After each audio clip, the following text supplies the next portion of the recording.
Sound is speeding? Yes. Okay. Hey everybody, thanks for coming back for another video. It has been 2 weeks since I've last made a vlog and it is killing me. I had to move and whatnot, so it's just been a little hectic, but I'm glad that I'm back to chat with all of you, all 20 of my subscribers. Thank you so much. Oh yeah, I should mention, I think I went from like 5 subscribers to 20 subscribers in just like 2 or 3 weeks, which I know might sound like small potatoes, but to me it is huge because I pretty much make every vlog not expecting anything, not expecting much at all. My hope and aim is just that it'll help at least one person. So to see that I'm hopefully helping 20 people is very encouraging. So thank you all for that. And just the very positive comments. Every single one of my vlogs so far has kind of been about stuff that is difficult to talk about for one reason or another. And I'm always sweating bullets for at least 24 hours after I upload, worrying that someone's going to say something nasty, which I know it's in my future. But so far it's been very, very positive, overwhelmingly positive. So thank you all so much for that. So today I'm going to try to make it concise and brief, but no promises, because I'm going to be talking about #MeToo. For any of you who don't know what #MeToo is, it's essentially a hashtag that is being used to show the prevalence of sexual harassment. It was sparked by the Harvey Weinstein allegations. It had came out that he has sexually harassed a lot of people and maybe have done even more nasty things. So it's actually really incredible. Like, I feel like living in this day and age where bad behavior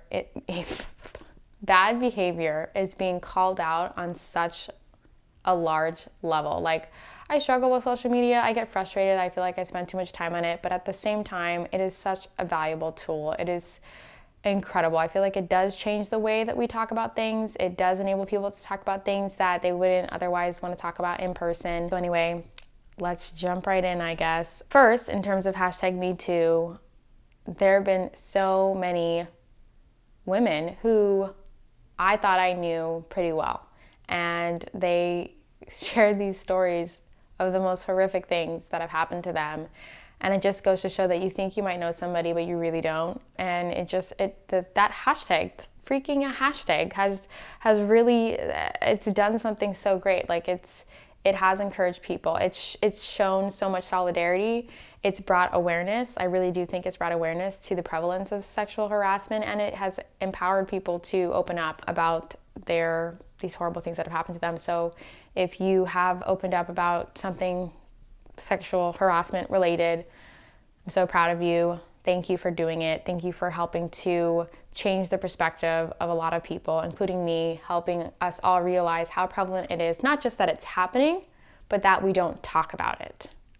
That's the huge other side of the coin, that no one talks about these things. So anyway, that's what I wanted to talk about in regards to my own story, that I really didn't want to share because I thought that it wasn't bad enough. And actually, someone I know shared that they were sexually harassed and that they weren't going to share initially because they felt that it's not nearly as bad as other people, so they're not worthy of the #MeToo. They're not worthy to join this kind of standing up and voicing what's happened. And they said, but you know what? Something bad did happen and people should know about it, and we should be demanding respect and to be treated with dignity on all scales and all levels. And I think that's really awesome that she came forward, and it inspired me to humble myself and share the story and stop trying to put all these different qualifications, because it's not about qualifications. It's about spreading awareness of this issue and voicing that it happens. So when I was 17, let's just say I was in this like group of young adults, specifically Catholics, and there was a guy. He was 24 at the time, so 17, 24, age gap, minor. And it all just started with him just being very complimentary, always trying to say nice things to me. And I could tell he was trying to flirt with me, and I let him know that it was very unwelcome. He did have my phone number, not because we were exchanging phone numbers to like continue flirting, but because it was a young adult group. It was a very small young adult Catholic group, and we all had each other's contact information. So then he started texting me all the time, and all the damn time. And at the time I had like those little like texty phones where you have to like use a prepaid card for minutes. Anyway, he was constantly draining my minutes. I'd just be like trying to deflect, trying to be like, hey, I'm not interested, without actually saying that, which, yeah, maybe I should have been more upfront.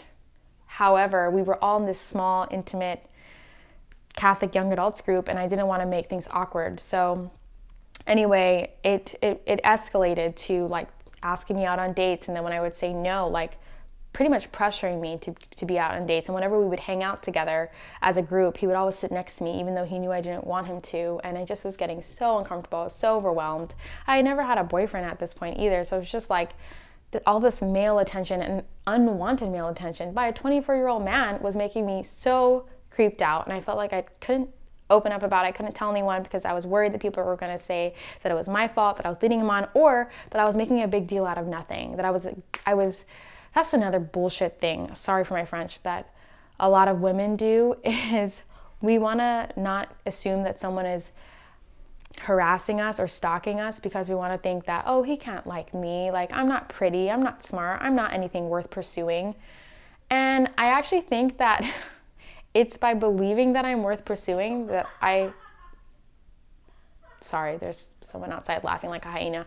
Anyway, it's crazy, but actually, ladies, when you realize that you are worth pursuing, you're quicker to identify when someone is pursuing you, instead of spending all this time in limbo land going, well, I don't think he really likes me, I'm not worth pursuing, so I think I don't want to jump down that decision and say out loud that this guy's pursuing me. This guy was pursuing me. So anyway, I kept saying like, no, no, no. It'd be like at 3 a.m. sometimes. He'd be like, come with me to do this. I'm like, at 3 a.m.? Do what at 3 a.m.? Seriously? Then it all poured out of me when my mom was making my birthday party invite list. And of course, his name was on the list because he was close with my family. And he, like I said, small young adult Catholic group, we were all kind of involved.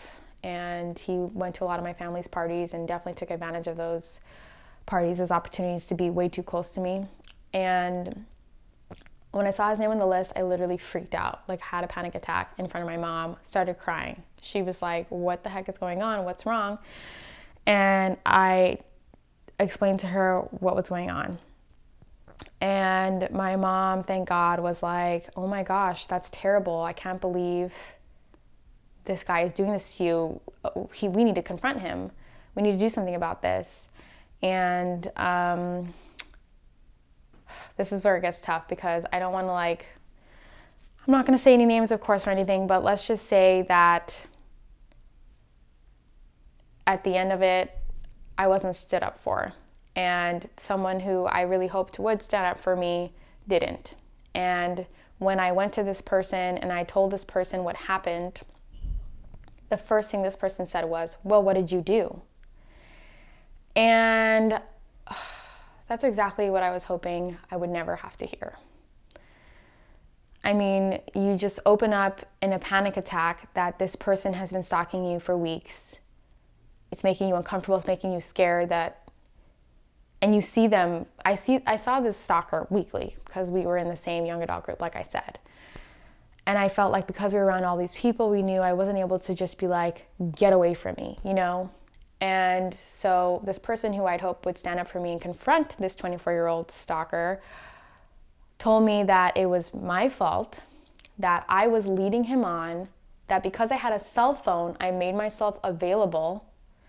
Literally makes me sick to talk about this right now because I knew it was wrong. Thank God, because my mom had enough wherewithal to tell me that it was wrong, like I wasn't at fault. So I knew I wasn't at fault, but it still hurt a lot to have this person of influence in my life tell me that I was at fault, this other person. And it definitely damaged the way that I viewed a lot of things. Later on in college, there was someone trying to harass me, definitely sexually harassing me. And I wouldn't admit it. For the longest time, I wouldn't admit it. I wouldn't stand up for myself. And if anyone of you know me, you know that I'm super opinionated and I don't shy away from voicing my opinions. I have a freaking blog, for Pete's sake.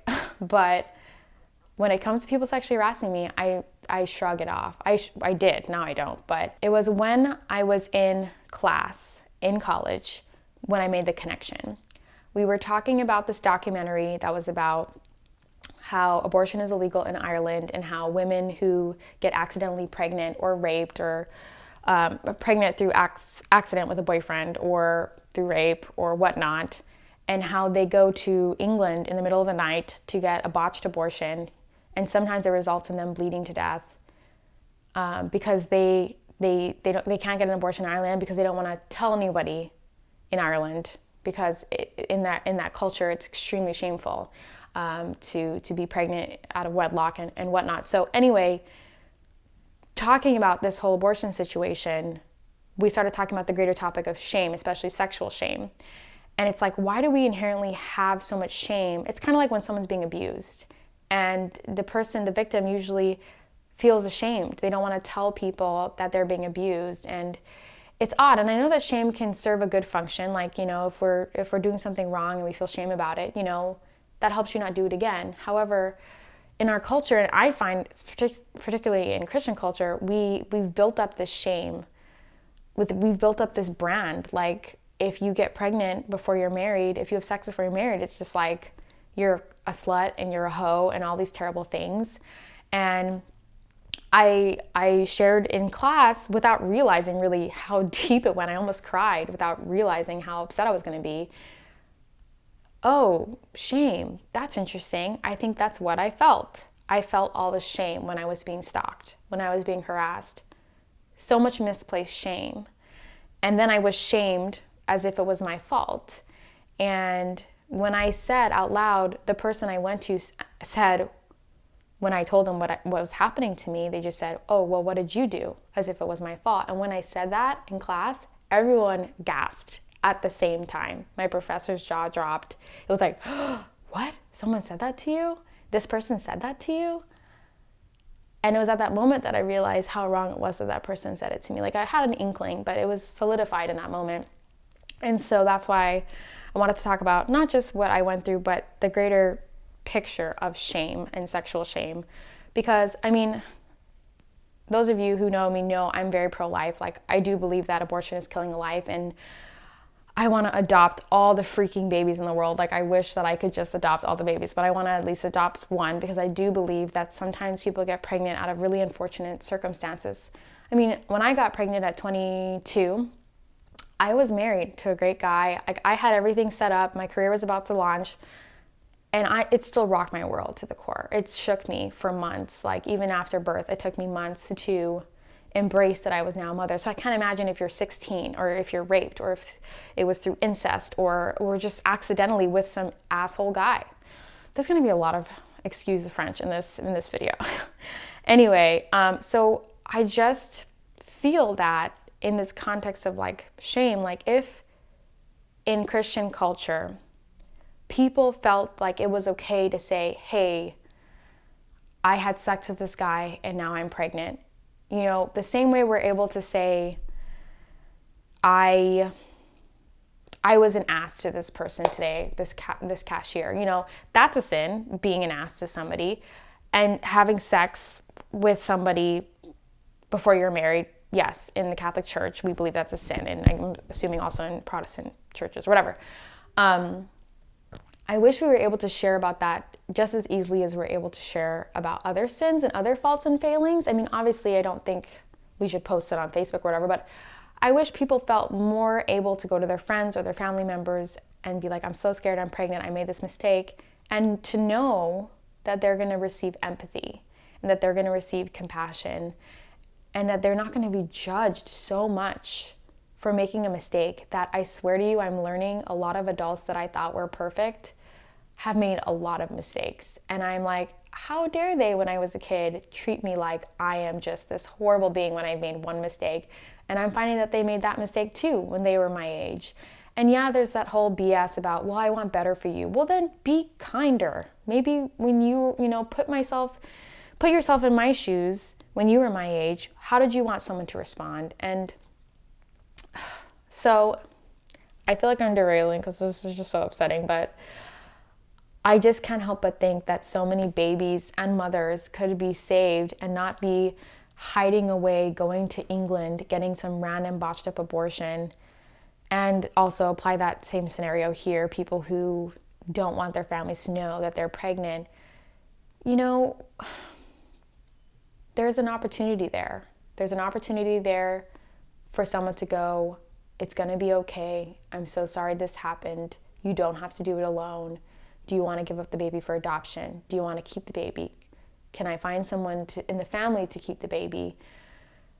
Because no life should be lost because we're so busy being holier than thou, trying to judge people for things. It's just like, we're human. We make mistakes. Why are we taking certain sins and acting like they should never happen? Like, we shouldn't be surprised when these things happen. I feel like we shouldn't be surprised when someone had sex with that boyfriend and they thought it was a great idea at the moment, and then the guy left her and now she doesn't know what to do. Like, instead of being so shocked and all this shock and horror and this holier than thou bitchy attitude, we should be receptive and willing to help.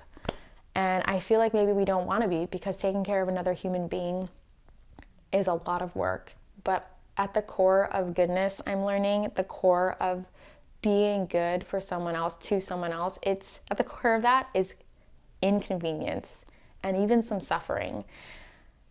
The things that I've done for people in my life, the few things that I've done that are actually, I think, that have been helpful or good, have required a lot of inconvenience and have required a lot of suffering. I love my son so much. He is my world. He's brought me so much joy, so much goodness.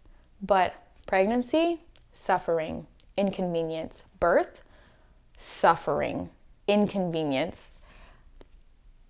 Infancy to toddlerhood, I'm telling you, the list goes on. So if you just look at it that way, that is what I'm learning, at least it means to be for someone else, to be helpful, to be kind. And I'm not saying that I'm a saint. I'm not saying that I'm perfect, because I'm so far from it. But I'm just trying to, I guess, start this conversation. It's so great that we're talking about sexual harassment. I'm so proud of the women who have come forward, and the guys too, thank goodness. But I think we need to realize that it's part of this greater picture of shame and sexual shame, and how in our Christian circles especially, we really shame people for their sins. And I just think about how Jesus was hanging out with the prostitutes and the people that nobody liked, the outcasts, and I go, do I do that? Or when I see a homeless person or someone that looks sketchy, do I look at them and go, ooh, I don't want to be near them, they haven't showered? Or do I look at them and go, that person looks like they've had a really rough night, they probably haven't slept in a bed in ages, what can I do to make them feel better? Forget the panhandling garbage, forget the maybe they're trying to take advantage of me, blah, blah, blah. Obviously don't follow a homeless guy down an alleyway trying to give him $1. Like, please don't do that, oh my gosh. But I think that we have a lot more opportunities than we realize to try to be Jesus, I guess. So that being said, I also wanted to close it off with one more story. So someone I met was just, we were talking about our kids. She has a 5-year-old boy and just how she wants another one, but she's just working really, really hard. And I was just like, man, that's hard. I understand, living in California, this can be pretty expensive. And then she shared that her son was a teenage pregnancy, and how her parents kicked her out and didn't help her. And that she went to an all-girls Catholic high school, and she was a part of youth group at her church and all this stuff. And she said the people who rejected her most were her parents, her family, and her church. It just floored me that she said she was not welcome at her church. She was not welcome in her home. She had a C-section birth. If any of you know, do your research. It requires 8 weeks standard to heal from that. She said she went back to work, working multiple jobs after just 3 weeks of her C-section, because she had no one to help her, no one to support her. Her going through that teenage pregnancy, having no one to help her, just giving birth to a baby, my emotions didn't even settle down until 3 months postpartum. I can't imagine what she went through. And that would have been a perfect opportunity for so many people to be Jesus to her, to show her compassion and love and empathy for her situation. And that's why she has so much bitterness with the church. And instead of being like, oh, you can't judge the church for what these bad people did, I feel like we really need to stop. I don't think that's going to help her come back to the church. I've learned to stop saying that, because while that may be true, people are still deeply wounded by things. And I would be deeply wounded if I was her. She was really shocked to hear I was Catholic. So I feel like that's my goal now. If people are shocked that I'm Catholic, I'm almost like, maybe that's a good thing, you know? Maybe we're helping to break down the stereotype that Catholics are these holier than thou pricks. Sorry, but I mean, I'm Catholic. I love the Catholic Church, but I'm learning that that is often our stereotype. Anyway, I wanted to share that story because it really shook me when I heard it, and I think it's a really incredible example of the whole problem of shame that we have in our church and in our Christian culture that we need to fix, starting with ourselves, realizing that we shouldn't feel shame for how we've been treated when it comes to sexual harassment or abuse. I'm not a priest, and I feel awkward when I talk about spiritual things. And it's because I feel like because I'm not wearing a collar, I don't really have a right to talk about this stuff. However, I am a person loved by God, living in the world, trying to just be a good person, trying to do what God called me to do. And half the time I feel like that's figuring out what that even is. So I think, I guess just be easy on me. I'm not trying to be a prude, or I'm not trying to act like I am Jesus, because I'm seriously not. I'm just sharing with you my #MeToo story of when I was shamed and sexually harassed, and this other person's story that showed me that she believes that Catholics don't have empathy. And just kind of wrapping it up to say that I think that we need to work on it. I think we have a lot of work to do. And, you know, the next time someone comes to you and says they've done something wrong, try to remember that you're not perfect either. And just try to be Jesus for that person. You know, when Mary Magdalene came to Jesus, and, you know, she wasn't really liked by a lot of people, and he didn't go, ew, you're not a good person. You know, when Jesus saw the woman at the well, he didn't go, oh, I'm way better than you, I'm way holier than you, get away from me. He only showed her compassion and love. So I think if we can start doing that more, let's leave the judging to like final judgment and Jesus and all that, because he's the only one who's perfect. And let's just try to be more accepting and helpful for other people, because I think that a lot of people who do make some of these mistakes, they don't want to make it again. They want their life to be better, and it's so hard to improve your life all on your own. We need each other. So, and that connection forms when we realize we can open up without being judged. So anyway, I'm going to try to take that into my week and try to be more charitable and more patient, and realize that I have dignity and that I'm loved by Jesus. So thanks so much for watching. I hope that you got something out of this. And if you liked what you heard, please like my YouTube video, share it, subscribe. It does help me as a YouTuber for it to get likes and subscribes. So I really appreciate it. Thank you so much, and I'll see you next week. Bye.